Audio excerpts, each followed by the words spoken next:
The latest DaVinci Resolve Studio version dropped 3 brand new tools that feel pretty game-changing. The results are actually really good.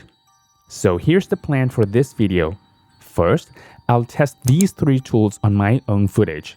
Then, we'll compare them with good old-fashioned manual grading in the free version of DaVinci Resolve. And finally, I'll give you my honest take on whether these tools are worth using. We'll lean into the psychological thriller and horror vibe for this video, because why not? First, let's dive into the new split tone effects in DaVinci Resolve. Split toning is the process of adding different color tints to the shadows and highlights to create a specific mood, style, or balance in an image. You can find split tone effects in the effects library and drag it onto a note in the color page. Go to Color Space Override and set the correct input. This footage was shot in S-Log3 as gamut3.cine, and I'm delivering to YouTube in Rec 709. We'll skip the output white point for now. I'll come back to that later. Now, this tool gives us 3 modes: natural, strong, and custom. Let's walk through them one by one. To help you see what's happening, I'll first crank the strength all the way up. We'll dial it back down later. Pivot defines the midpoint where the split happens. You can actually see the tonal separation in real time. You can also enable preview influence for a visual overlay that shows exactly where the tones are split. And hue angle simply rotates the hue, letting you choose which specific colors are applied to the shadows and highlight. Just know that in both natural and strong modes, the color tones are automatically split into opposing hues. Now you can bring down the strength to taste. You can have the option to protect neutrals, which excludes white, gray, and black from the effect. That's useful if you want a subtle look. Strong is simply a more intense version of natural. Easy enough. But custom mode is where it gets interesting. Here, you can independently control the hue and strength for both shadows and highlights. Let's be creative. I'll park the pivot somewhere in the middle. For the shadows, I'll adjust the strength and move the hue until I hit a teal blue. For the highlights, I'll push towards a muddy greenish yellow. It's purely intuitive, and this one note already creates a unique stylized look. Go down to output white point. By default, it's set to D65, which is about 6500 Kelvin, the standard daylight white. But here, you can redefine it. Changing the white point shifts the entire image's balance, and the whole image adjusts around that. This can change the mood of your grade. Later in this video, we'll also compare it to a manual workflow built entirely with Resolve's native tools. So overall, split tone is a powerful new tool for quickly shaping color and mood. Next up, the ColorTone Diffuser. This feels like Blackmagic's answer to all those diffusion plugins. So how do we use it? Well, first decide whether you want to use it before or after the split tone node.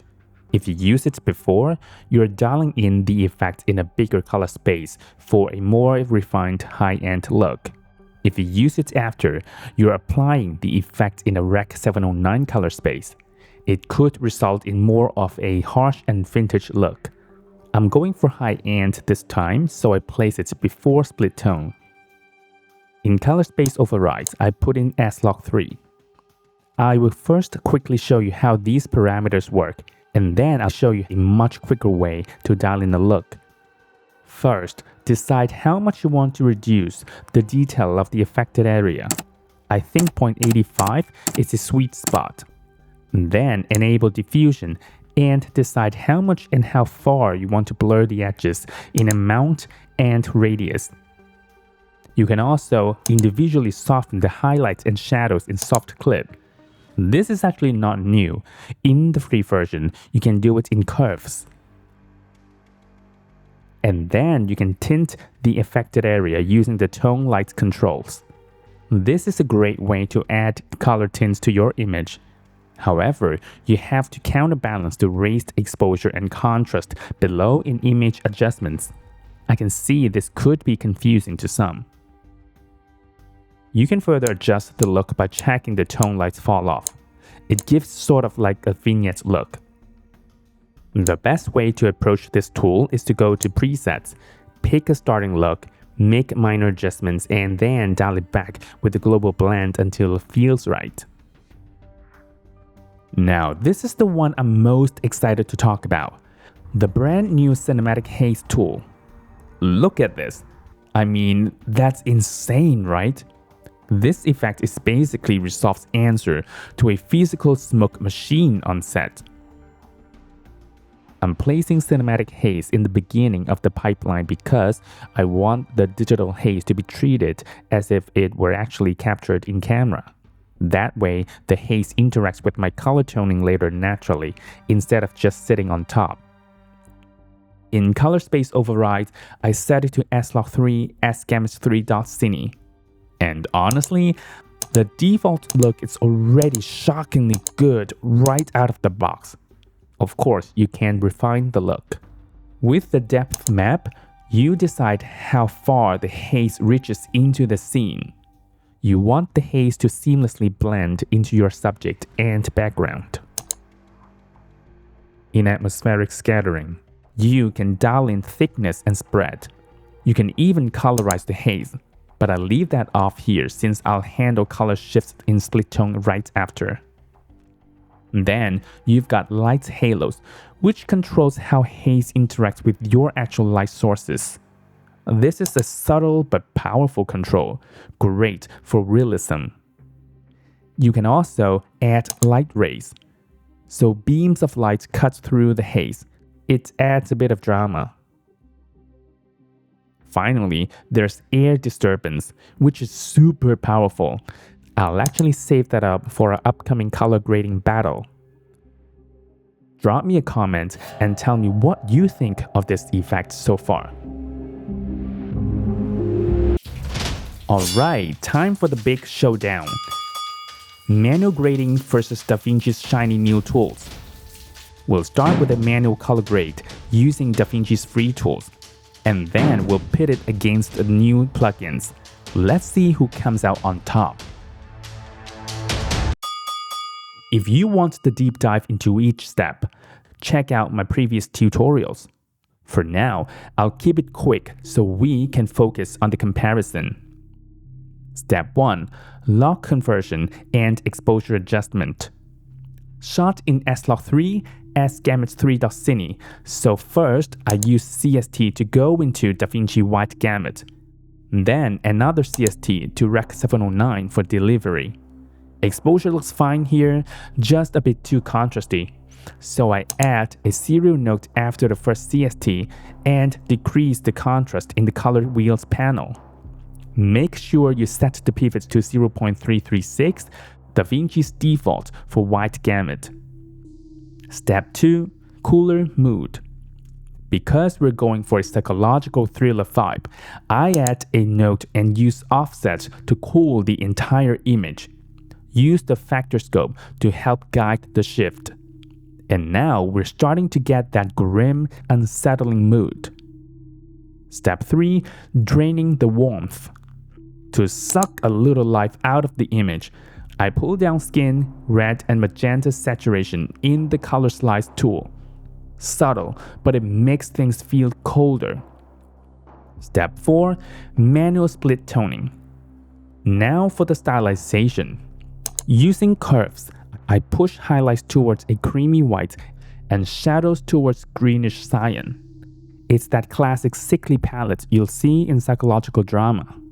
Once again, if you want the full breakdown, check out my earlier videos. And boom, that's our manual grade. Pretty quick, but effective. Step 5. Optional polish. As always, you can add glow, vignettes, film grain, and all that jazz. Okay, let's roll a short sequence with the manual grade.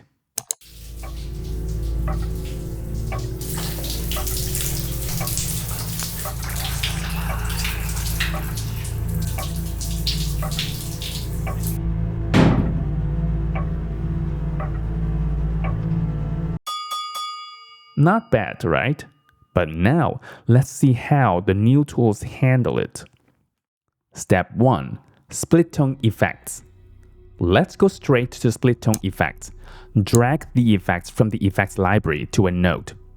Enter the color space info and convert your footage. We'll go back to the output white points later. This time, let's go straight to custom. I'm parking my pivots around 0.5 for this shot here. In the shadow, let's go strong and crank up the strength. I want the shadows to look a bit moldy, so I push the hue towards a moldy teal blue. Same for highlight. I want to go for that dirty yellow. And for a highly stylized look, I'm not protecting the neutrals for this shot to fully embrace the unsettling vibe. And by shifting the white points to D50, I tilt the whole image to make it feel like we've stepped into a parallel universe. It's kinda amazing. One note in, and it's sort of already ready to deliver. But of course, let's push it further. Step 2. ColorTone Diffuser. Next, I soften things up. I place the ColorTone Diffuser before the split tone effect. First, enter the color space info. Instead of building from scratch, I grab the preset Teal Soft, then blend it back using Global Blend. Check the waveform. Subtle softening, just enough atmosphere without overdoing it. Step 3. Cinematic Haze. Here's where the mood really locks in. I place the haze before split tone so it feels baked into the shot. First, insert the color space info.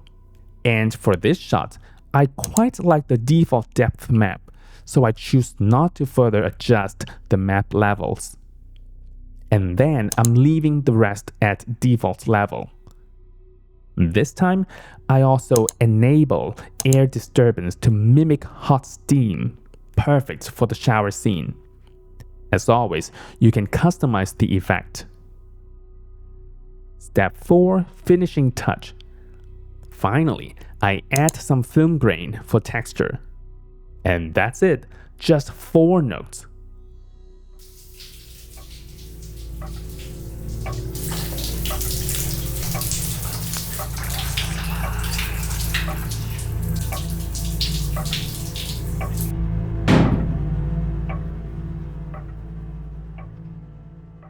So, which one do you prefer?